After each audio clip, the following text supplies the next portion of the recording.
Hello बच्चों, चलिए प्रश्न को समझते हैं। जल से भरी बाल्टी को तेजी से उधर वृत्त में घुमाने पर बाल्टी के उल्टा हो जाने पर भी जल नहीं गिरता। तो सबसे पहले हम यहाँ पर देखते हैं मुख्य अवधारणा। अगर मुख्य अवधारणा की यहाँ पर हम बात करें तो हम बात करेंगे किसकी। एक तो हम बात करेंगे अभिकेंद्र एवं अपकेंद्र बल की। अपकेंद्र बल की, देखिए बच्चों, अभिकेंद्रीय बल, अगर कोई भी वृत्तीय पथ पर कोई भी पिंड या कण अगर गति कर रहा है तो उसके केंद्र की तरफ जो बल कार्य करता है उस बल को हम कहते हैं अभिकेंद्र बल कहते हैं। ठीक है। इसकी दिशा कहाँ होती है? केंद्र की तरफ होती है। और इसकी विपरीत दिशा में एक बल कार्य करता है जिसे हम कहते हैं अपकेंद्र बल। ठीक है। और ये जो अपकेंद्र बल होता है ये आभासी बल होता है। कौन सा बल होता है ये? आभासी बल होता है। ये दोनों बल का परिमाण तो बराबर होता है, वो किसके बराबर होता है? एम वी के वर्ग बटे आर के होता है। परंतु दिशा क्या होती है दोनों की? दोनों की दिशा क्या होती है? एक दूसरे के विपरीत होती है। एक दूसरे क्या होती है? विपरीत होती है। ठीक है। और अगर कोई वस्तु है, ये तो हो गया हमारी मुख्य अवधारणा। ठीक है। अगर कोई वस्तु है, अगर कोई वस्तु रखी हुई है तो उस पर दो बल कार्य करते हैं। एक तो कार्य करेगा यहाँ पर कौन सा बल? भार बल कार्य करेगा। ठीक है, जिसकी दिशा क्या होगी? नीचे की तरफ होगी। और दूसरा बल कार्य करेगा यहाँ पर कौन सा? अभिलंब बल, जिसकी दिशा कहाँ होगी? ऊपर की तरफ होगी। मतलब जो तल होता है उससे अभिलंबवत लगता है ये, इसलिए इसको कहते हैं अभिलंब बल। ठीक है। जिसको आर से हम प्रदर्शित करते हैं। तो इन्हीं अवधारणाओं को उपयोग में लेकर चलिए हल करते हैं। हल। तो सर्वप्रथम हम यहाँ पर देखेंगे कि हमें दिया क्या है। तो बच्चों, हमें क्या दिया हुआ है? हमें दिया हुआ है कि एक बाल्टी को हम उधर वृत्त में क्या कर रहे हैं? चक्कर लगवा रहे हैं। ठीक है।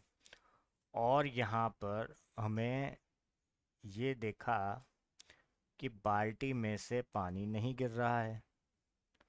तो ऐसा कैसे संभव है कि बाल्टी में से पानी नहीं गिर रहा है?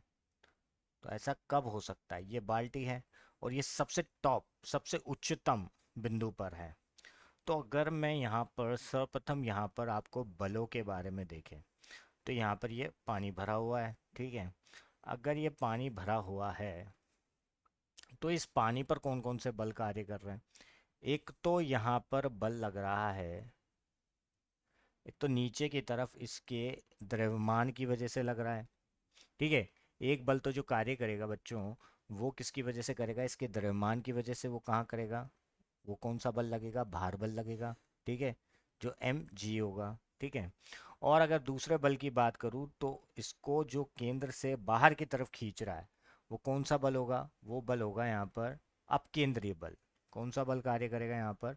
अपकेंद्रीय बल कार्य करेगा, जो केंद्र से बाहर ले जाने का काम करेगा। कौन सा बल कार्य करेगा यहाँ पर? अपकेंद्र बल। और अपकेंद्रीय बल क्या होता है? एम वी का वर्ग बटे आर होता है। ठीक है। तो अगर अब ये यहाँ पर ये तभी संभव है। देखिए, संभव ये कब हो सकता है? देखिए, जब अगर ये पानी अगर नीचे गिर रहा है तो मतलब या तो भार बल ज़्यादा हो जाएगा तभी गिर सकता है। और अपकेंद्र बल इसको क्या कर रहा है? संतुलन में लेके आ रहा है। मतलब अपकेंद्र बल अगर यहाँ पर जो अपकेंद्रीय बल है उसका मान भार बल से या तो ज़्यादा हो जाए या फिर क्या हो जाए? बराबर हो जाए, तभी ये सब क्या करेगा? इस पर पानी नहीं गिरेगा। तो ये क्या हो गया यहाँ पर? इसी में ही संभव है ऐसा। तो अब केंद्रीय बल का मान क्या होता है? एम वी का वर्ग बटे आर होता है। ठीक है। मान लेते हैं इसकी जो त्रिज्या है वो क्या है? आर है। और यहाँ पर ये किस वेग से आगे बढ़ रहा है? ये वी वेग से आगे बढ़ रहा है। वी चाल से आगे बढ़ रहा है। ठीक है। एम इसका द्रव्यमान है पानी का, तो एम जी के बराबर हो जाएगा। एम से एम यहाँ से काट देंगे। ठीक है बच्चों। तो m से m अगर यहाँ से काट देंगे तो v का वर्ग बराबर किसके आ जाएगा, आर जी के आ जाएगा। मतलब v बराबर वर्गमूल आर जी के बराबर आ जाएगा। मतलब अगर आपको जो वेग है वो या तो इससे ज़्यादा लेना पड़ेगा या फिर इसके बराबर लेना पड़ेगा, तभी ऐसा संभव है कि ये पानी यहाँ पर इसके उच्चतम बिंदु तक भी जाए तो भी यहाँ पर क्या ना हो, नीचे ना गिरे। तो सबसे, अगर हम यहाँ पर उत्तर देखें तो हमारा प्रमुख उत्तर होगा कि अभिकेंद्रीय बल का मान यहाँ पर किससे ज़्यादा है, भार बल से ज़्यादा है या फिर उसके बराबर है। इसलिए यहाँ पर ये क्या नहीं हो रहा है, पानी गिर नहीं रहा है। तो मुख्य अवधारणा से हमने सिद्ध कर लिया है। मैं आशा करता हूँ कि आप लोगों को समझ आया होगा। धन्यवाद।